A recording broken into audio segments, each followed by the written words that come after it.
সাদিক কায়েমের প্রতি সমর্থন রয়েছে ৩২% শিক্ষার্থীর। এদিকে স্বতন্ত্র ২২% এবং ছাত্রদলের আবিদুল ইসলাম খানকে ৭% শিক্ষার্থী ভিপি পদে সমর্থন করেন।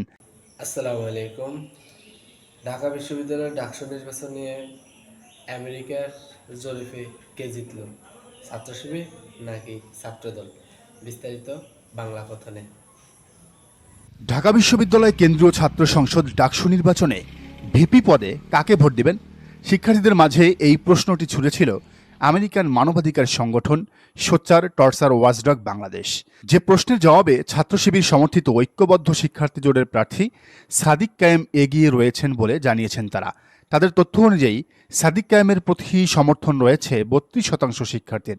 এদিকে স্বতন্ত্র ২২% এবং ছাত্রদলের আবিদুল ইসলাম খানকে ৭% শিক্ষার্থী ভিপি পদে সমর্থন করেন। জরিপে কয়েকটি গুরুত্বপূর্ণ বিষয় উঠে এসেছে। ঢাকা বিশ্ববিদ্যালয়ের শিক্ষার্থীরা গতানুগতিক উচ্চকণ্ঠে কথা বলা, আস্ফালন করা, হুমকিধামকি দেয়া, লেখাপড়ায় পিছনের সারির নেতাদের পছন্দ করছেন না। তারা উচ্চ ব্যক্তিত্বের অধিকারী, একাডেমিক ও অ্যাক্টিভিজমে ভারসাম্য রক্ষা করা শিক্ষার্থীদেরই নিজেদের প্রতিনিধি হিসেবে পছন্দ করছেন। সেই হিসেবেও শিবির প্যানেলের সাথে অন্যদের ব্যবধান বিশাল। ৫ সেপ্টেম্বর ঢাকা বিশ্ববিদ্যালয়ের মধুর ক্যান্টিনে সংবাদ সম্মেলনে জরিপের ফলাফল প্রকাশ করা হয়। ডাকসু নির্বাচন সার্ভের ফলাফল তুলে ধরেন সোচ্চার স্টুডেন্টস নেটওয়ার্ক ঢাবি চ্যাপ্টারের সদস্য আদিবা রহমান। যেহেতু জরিপটি আমেরিকা থেকে পরিচালিত এবং ঢাকা বিশ্ববিদ্যালয়ের শিক্ষার্থীদের সাথে সরাসরি কথা বলার পর করা হয়েছে, ফলে এটিকে শতভাগ বিশ্বাসযোগ্য বলে মনে করছেন রাজনীতি বিশ্লেষকরা।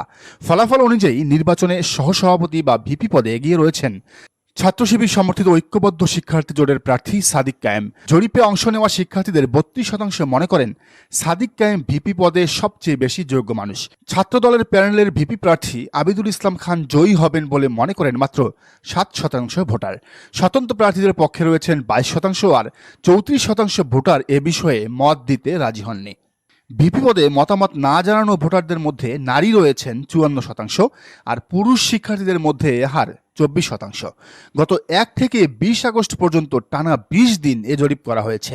এতে অংশ নেওয়া শিক্ষার্থীদের মধ্যে ৩৩%ই নারী। অংশগ্রহণকারী শিক্ষার্থীদের ৮৪% ডাকসুতে ভোটাধিকার প্রয়োগ করবেন বলেও জানিয়েছেন। যদিও প্রায় ১৩% শিক্ষার্থী মনে করেন না নির্বাচন সুষ্ঠু ও নিরপেক্ষ হবে। তারা মনে করেন এই নির্বাচন বানচাল হতে পারে। জরিপে বলা হয়েছে শিক্ষার্থীদের ৭২% শিক্ষার্থী বিভিন্ন সময়ে প্রত্যক্ষ পরোক্ষভাবে নির্যাতিত হয়েছেন। ছাত্রদের মধ্যে এ হার ৮২% আর নারী শিক্ষার্থীদের মধ্যে ৫৬% প্রত্যক্ষ পরোক্ষ নির্যাতনের শিকার হয়েছেন। ছাত্র শিবিরকে পছন্দ করার অন্যতম বড় কারণ শিক্ষার্থীরা মনে করেন শিবিরের নির্বাচিত প্রতিনিধিরা আন্তরিক হওয়ায় ক্যাম্পাসকে নির্যাতন মুক্ত করতে পারবেন। এই জরিপে ঢাকা বিশ্ববিদ্যালয়ের ৯৯১ জন শিক্ষার্থী অংশ নিয়েছিলেন। এর ফলাফল অনুযায়ী প্যানেলের তুলনায় যোগ্য প্রার্থী দেখে ভোট দিতে চান ৮২% ভোটার।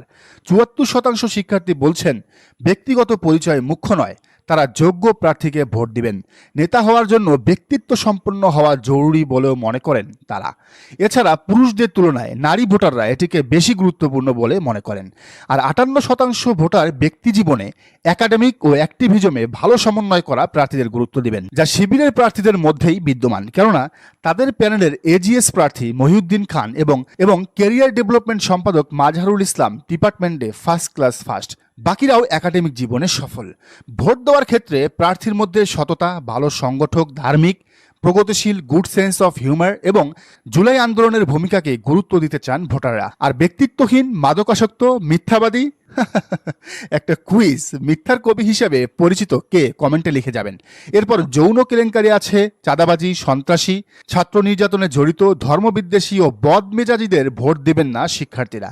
প্রতিবেদন অনুযায়ী ডাকসু প্রতিনিধিদের কাছে শিক্ষার্থীদের মৌলিক চাহিদাগুলো হচ্ছে গণরুম, গেস্টরুম, সংস্কৃতি ও নির্যাতন মুক্ত নিরাপদ ক্যাম্পাস, বহিরাগতদের আনাগোনা কমানো, আবাসন ও খাদ্য সংকট দূরীকরণ, একাডেমিক পরিবেশ উন্নতিকরণ এবং শিক্ষার্থী কেন্দ্রিক প্রতিনিধিত্ব, যেখানে দলমতের ঊর্ধ্বে উঠে শিক্ষার্থীরা প্রাধান্য পাবেন। যদিও এইসব জরিপকে ভুয়া ও বায়াস্ট বলছেন ছাত্রদলের সমর্থকরা। তাদের মতে আমেরিকা ভিত্তিক এই প্রতিষ্ঠানকে টাকা পয়সা খাইয়ে নিজেদের পক্ষে ফলাফল এনেছে ছাত্র শিবির। ক্যাম্পাসের বাস্তবতা আসলে ভিন্ন। তবে ডাকসু নির্বাচন পর্যবেক্ষকরা বলছেন এর চেয়ে অথেন্টিক বা খাঁটি জরিপ আর হতে পারে না, কারণ তারা খুঁটিয়ে খুঁটিয়ে সব ধরনের প্রশ্নই করেছেন। আর সে প্রেক্ষিতে প্রেক্ষিতেই ফলাফল তুলে ধরেছেন। এখানে টাকা পয়সা খাইয়ে শিবিরের পক্ষে রেজাল্ট আনার কোনো বিষয় নেই, সেটা সম্ভব নয়। দর্শক, আপনার কি মনে হয় ডাকসুতে কারা জিততে পারে? জানান কমেন্টের ঘরে। আর এই চ্যানেলে নতুন হলে অবশ্যই সাবস্ক্রাইব করে বেল আইকনটি বাজিয়ে রাখুন।